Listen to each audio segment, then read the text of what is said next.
Hello twelfth class, welcome back on the channel. Twelfth students, मैं आपके लिए लेके आई हूँ बिजनेस स्टडी की एक और नई वीडियो। बिजनेस स्टडी में हम डिस्कस कर रहे थे चैप्टर नंबर 5 ऑर्गेनाइजिंग। ऑर्गेनाइजिंग के अंदर लास्ट क्लास में हमने डिस्कस किया था ऑर्गेनाइजेशनल स्ट्रक्चर, दोनों टाइप हमने उसके समझ लिए थे।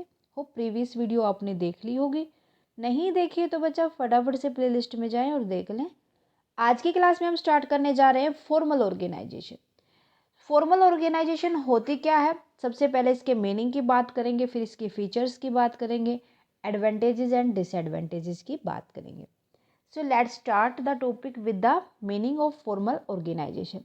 भाई, फॉर्मल ऑर्गेनाइजेशन एक ऐसा ऑर्गेनाइजेशनल स्ट्रक्चर होता है जो किसी भी बिजनेस के ऑब्जेक्टिव को पूरा करने के लिए उसके मैनेजमेंट द्वारा अकम्प्लिश किया जाता है। कैसा स्ट्रक्चर होगा? मैनेजमेंट, टॉप मैनेजमेंट उसको अकम्प्लिश करेगा ताकि वो अपने ऑर्गेनाइजेशन के ऑब्जेक्टिव को पूरा कर सके। So it refer to the organisational structure that is designed by the management to accomplish organisational objectives, ताकि एक ऑर्गेनाइजेशन के ऑब्जेक्टिव को पूरा किया जा सके। It specifies clearly the boundary of authority and responsibility, and there is the systematic coordination among the various activity to the achieve organizational goal। यहाँ पर ये बताया गया है कि एक ऑर्गेनाइजेशन के उद्देश्य को पूरा करने के लिए एक मैनेजमेंट, टॉप मैनेजमेंट, ये पहले ही डिसाइड कर देता है कि अथॉरिटी किसको दी जाएगी और उसके लिए रिस्पॉन्सिबल कौन होगा। जितने भी यहाँ पर लेवल होते हैं उनके बीच में कोऑर्डिनेशन बना के ही अथॉरिटी और रिस्पॉन्सिबिलिटीज को डेलीगेट किया जा सकता है। Got it?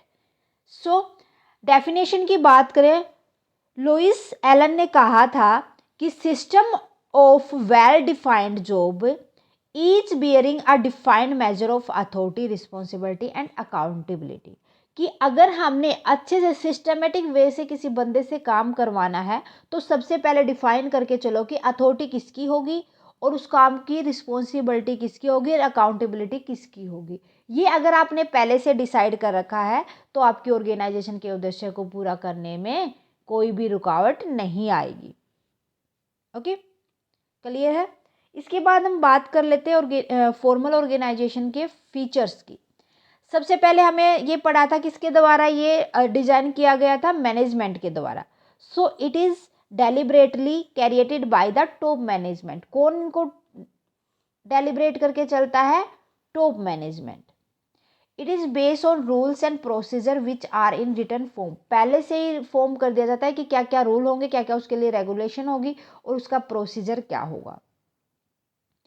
It is impersonal like that, does not take any consideration emotional aspect. भाई ये इम्पर्सनल होता है, पर्सन टू पर्सन डिपेंड नहीं करेगा, ना ही किसी एम्प्लॉय को ध्यान में रखते हुए ये फॉर्मल ऑर्गेनाइजेशन किया जाएगा, बल्कि यहाँ पर जितने भी इमोशनल एस्पेक्ट होते हैं उनको कंसिडर नहीं किया जाता।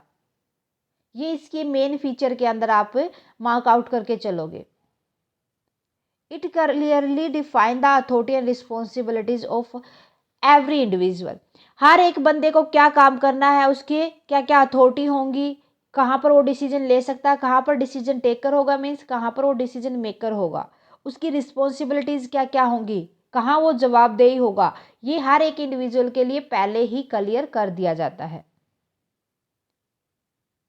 It is created to achieve organisational objective. किस लिए बनाया जाता है भाई फॉर्मल ऑर्गेनाइजेशन को? ताकि अपनी ऑर्गेनाइजेशन के ऑब्जेक्टिव को अच्छे से फुलफिल किया जाए। ओके, देन ये थी फीचर्स। इसके बाद हम बात कर लेते हैं एडवांटेजेस की। कहाँ कहाँ लाभ होंगे भाई? Easier to fix responsibility since mutual relationships are clear defined.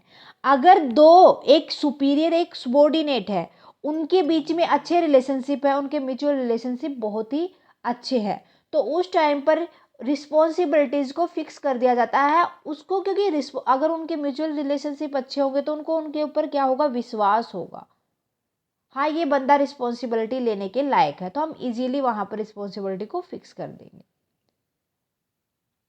No overlapping of work because things move according to definite plan. भाई हमने पहले से ही डिसाइड कर रखा, पहले ये देख रखा क्या इस एम्प्लॉय का काम अच्छा है या नहीं है, तभी हम उसको रिस्पॉन्सिबिलिटीज़ देते हैं। अदरवाइज हम उनको रिस्पॉन्सिबिलिटीज़ नहीं देंगे। इस वजह से हमने पहले से प्री डिसाइड करके ही जो हमने उसको रिस्पॉन्सिबिलिटी दी है, उस वजह से कोई भी काम की ओवरलैपिंग नहीं होती। Okay, unity of command through an established chain of command, कि कमांड की यूनिटी मीन्स एक बंदे को ऑर्डर एक बंदे के द्वारा ही देगा, मीन्स एक सुबॉर्डिनेट का सुपीरियर वन ही होगा। एक बॉस के द्वारा एक एम्प्लॉय को ऑर्डर दिया जाएगा, रिस्पॉन्सिबिलिटी दी जाएगी। ये नहीं कि कभी उस बंदे ने भी, कभी उस बंदे ने भी, कभी उस बंदे ने भी उनको रिस्पॉन्सिबिलिटी थमा दी। वो किसका काम पूरा करेगा भाई, नहीं कर पाएगा ऐसे में। तो यहाँ पर यूनिटी ऑफ कमांड को फॉलो किया जाता है। ईजी टू अचीव ऑब्जेक्टिव, बहुत ही आसान होता है ऑब्जेक्टिव को अगर कोऑर्डिनेशन के साथ, ह्यूमन रिसोर्सेज के ऑप्टिमम यूज के साथ, अच्छे रिसोर्सेज के साथ अगर कोई भी काम किया जाएगा तो इजीली हम अपने ऑर्गेनाइजेशन के ऑब्जेक्टिव को पूरा कर पाएंगे। स्टेबिलिटी इन ऑर्गेनाइजेशन, क्योंकि जो स्टेबिलिटी होती है किसके ऊपर डिपेंड करके चलती है, बिहेवियर ऑफ एम्प्लॉय। और यहाँ पर बिहेवियर, अच्छे रिलेशनशिप है मैनेजमेंट और एम्प्लॉय के बीच में, तो उनका बिहेवियर क्या होगा, फेयरली प्रिडिक्टेड होगा, जब तक वो किसी भी स्पेसिफिक रूल के अकॉर्डिंग टू गाइड देम, जिस बंदे ने उसको गाइड किया है, मीन्स उसको जो रिस्पॉन्सिबिलिटी थमाई है। ठीक है, समझ आ गई एडवांटेजेस। इसके बाद आते हैं डिसएडवांटेजेस। भाई जहाँ फायदे वहाँ कमियाँ तो देखने को मिलेंगी ही। फर्स्ट डिसएडवांटेज देखते हैं, the work is based on rules which cause unnecessary delay. भाई बहुत ज़्यादा रूल बना दिए जाते हैं, इस वजह से यहाँ पर काम डिले हो जाता है, टाइम पर काम पूरा नहीं होता, बंदा उस रूल्स को ही फॉलो करते करते रह जाता है। ये एक इसकी कमी है। उसके बाद नेक्स्ट है लैक ऑफ इनिशिएशंस की यहाँ पर कमी होती है। Employees have to do what they are told to do. भाई बस एम्प्लॉय यही वेट करता है कि जब उसको काम बताया जाएगा तो करेगा, अदरवाइज वो आराम फरमाएगा। Have no opportunity of thinking, वहाँ उसका खुद का दिमाग काम नहीं करता एम्प्लॉय का, जो उसको ऑर्डर मिलता है उसी को वो फॉलो अप करता है, मीन्स ऑर्डर की वेट में वो बैठा रहता है। नेक्स्ट है limited in scope, it is difficult to understand all human relationship in an enterprise as it place more emphasis on structure and work. भाई दो बंदों की सोच, एक तो याद रखना, दो बंदों की सोच मिलना बहुत ही मुश्किल होता है, बाई चांस मिल भी जाती है फिर उनका काम करने के तरीके में प्रॉब्लम आ जाती है। तो यहाँ पर जो स्कोप की लिमिटेशन है, ये एक कमी यहाँ देखने को मिलती है।